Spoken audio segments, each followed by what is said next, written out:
Obrigado, Ciro. Nós temos mais 4 companheiros inscritos. Companheiro Francisco Quintino, que é o presidente do Sindicato dos Químicos de Rio Claro. Quintino, por favor.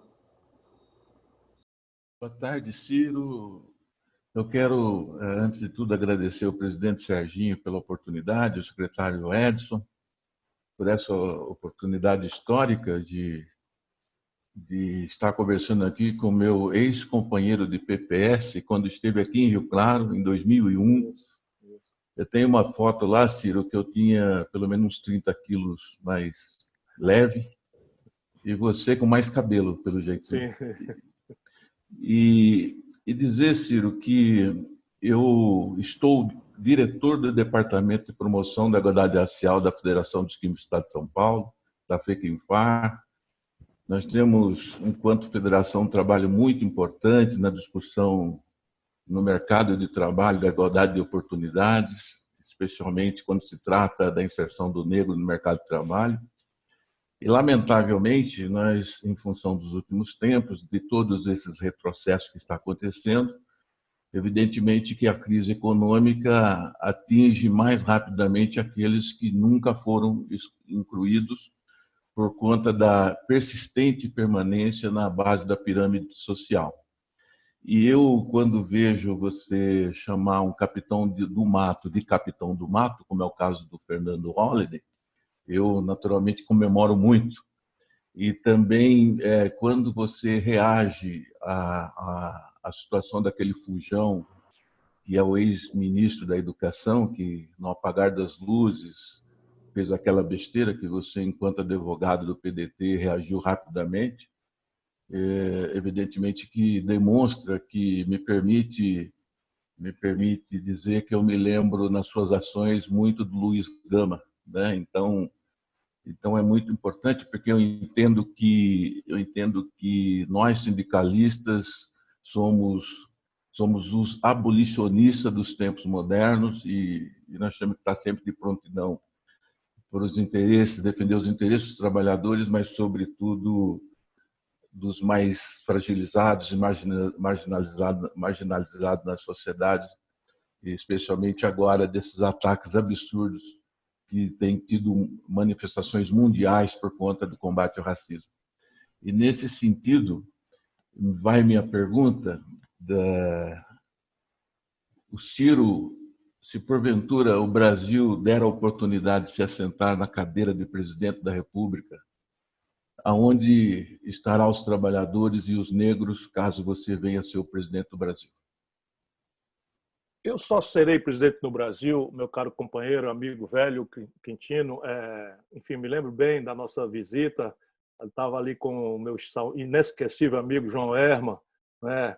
Estava com o Edinho Araújo, lá de São José do Rio Preto. Isso aí. Lembro bem. De fato aqui Ciro, a foto, ó, ele não mostrou, vou tentar chegar próximo aqui. Aí, ó.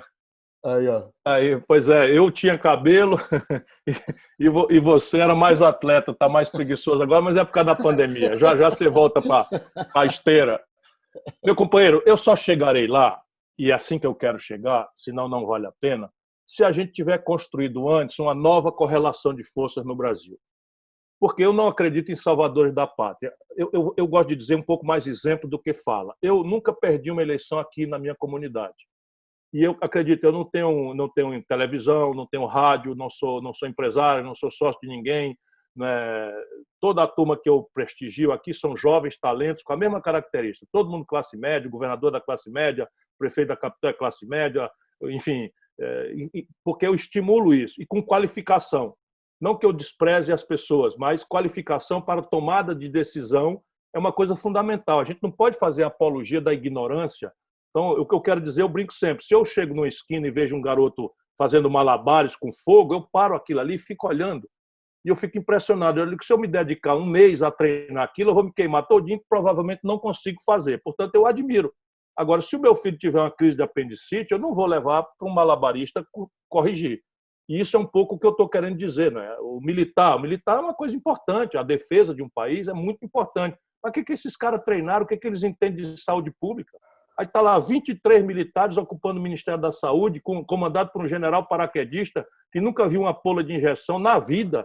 não é para numa hora dessa que o país está na pior crise de saúde pública. Então, veja, para que eu chegue lá, é preciso que as pessoas acreditem que é necessário criarmos uma corrente de opinião, e o cimento dessa corrente de opinião tem que ser as bases do projeto. Eu não vou querer que todo mundo aprenda mecanismos de reforma tributária, como é que a gente desenharia uma reforma previdenciária justa, que considerasse os privilégios e tal, que fizesse uma política de uma nova pedagogia, e aí tal, profundidade, uma política de infraestrutura que vai ser mista, de pá, com tantos por cento do PIB para ciência e tecnologia. Claro que isso é um assunto chato, que não tem cabimento de chegar num palanque, né, onde a gente tem que falar 10 minutos e respeitar o trabalhador que está ali cansado, ainda lhe dando atenção, e vai para casa. Então, você tem que ter no simbólico. Por isso, repetindo, é preciso criar uma rede de mediadores, sindicalistas, intelectuais, né? Sindicalista, intelectuais, cientistas,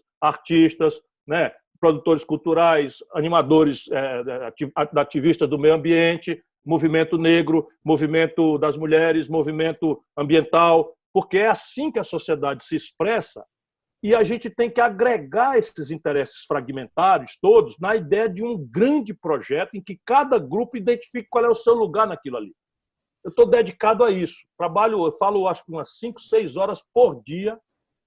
Antes da pandemia era cada dia num lugar. Agora é aqui na internet, né? Fora Bolsonaro de madrugada, fora Bolsonaro de manhã, de tarde, de noite, e tome fora Bolsonaro e tal. Enfim, e é isso que eu pretendo fazer. Está ficando maduro isso para o Brasil. Nós estamos, como eu lhe disse, o sistema econômico desmoralizou todo um ciclo de coisas. Então, desta vez, quem vai pagar a desmoralização mais grave é a direita, porque isso é pendular.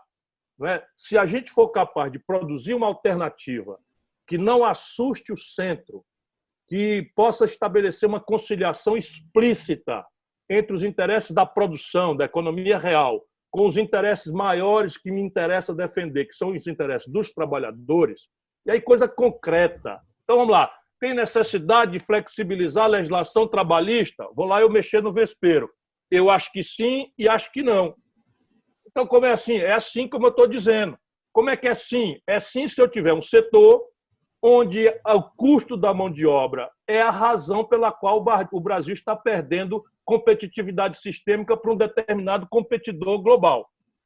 Então, neste caso, eu tenho que dar a minha legislação trabalhista tem que ser flexível, com a mediação empoderada do sindicato, para fazer um entendimento em que nós vamos achar o ponto ótimo de câmbio, porque se o câmbio estiver hostil, o governo tem que compensar, de escala, porque não é culpa do camarada ser pequeno diante de uma fábrica têxtil chinesa que produz 1 bilhão de calça, de juro, que o governo brasileiro impõe juro de 42% ao ano na ponta e o chinês cobra 2% por ano. Isto tudo feito, ficar claro que é só a questão da mão de obra, o trabalhador vai entender. Então, eu não posso fazer o oposto, porque um setor, o fator claro de perda de competitividade e, portanto, de mortandade da empresa é a assimetria do custo de mão de obra, e eu garanto a você, Francisco, como eu conheço a vida, que quase nenhum setor é assim. Eu citei o texto um pouquinho, mas quase nenhum setor, eles são imbecis, basicamente. O capitalista brasileiro, com todo respeito às exceções, não entendeu uma coisa básica do capitalismo moderno. O que é? É que o capitalismo moderno se afirma no consumo de massa. E o consumo de massa supõe um trabalhador com renda. No Brasil, o capitalista destrói a renda do trabalhador e não sabe por que fecharam 13 mil indústrias em 3 anos. Não sabe por que o comércio brasileiro está definhando de um jeito absolutamente crônico. 5 milhões e 500 mil empresas estavam no Serasa antes da pandemia. Então, nós precisamos voltar a isso. Essa bola vai voltar. Eu disse isso na Confederação Nacional da Indústria. Levei uma mão de vaia. Aí, quando eles acabaram a vaia, pode vaiar, mas se eu for presidente, vai ser assim. Por quê? Porque eu não estou interessado em, me eleger presidente da República e ser mais um desmoralizado. Eu quero ir lá fazer história, junto com vocês.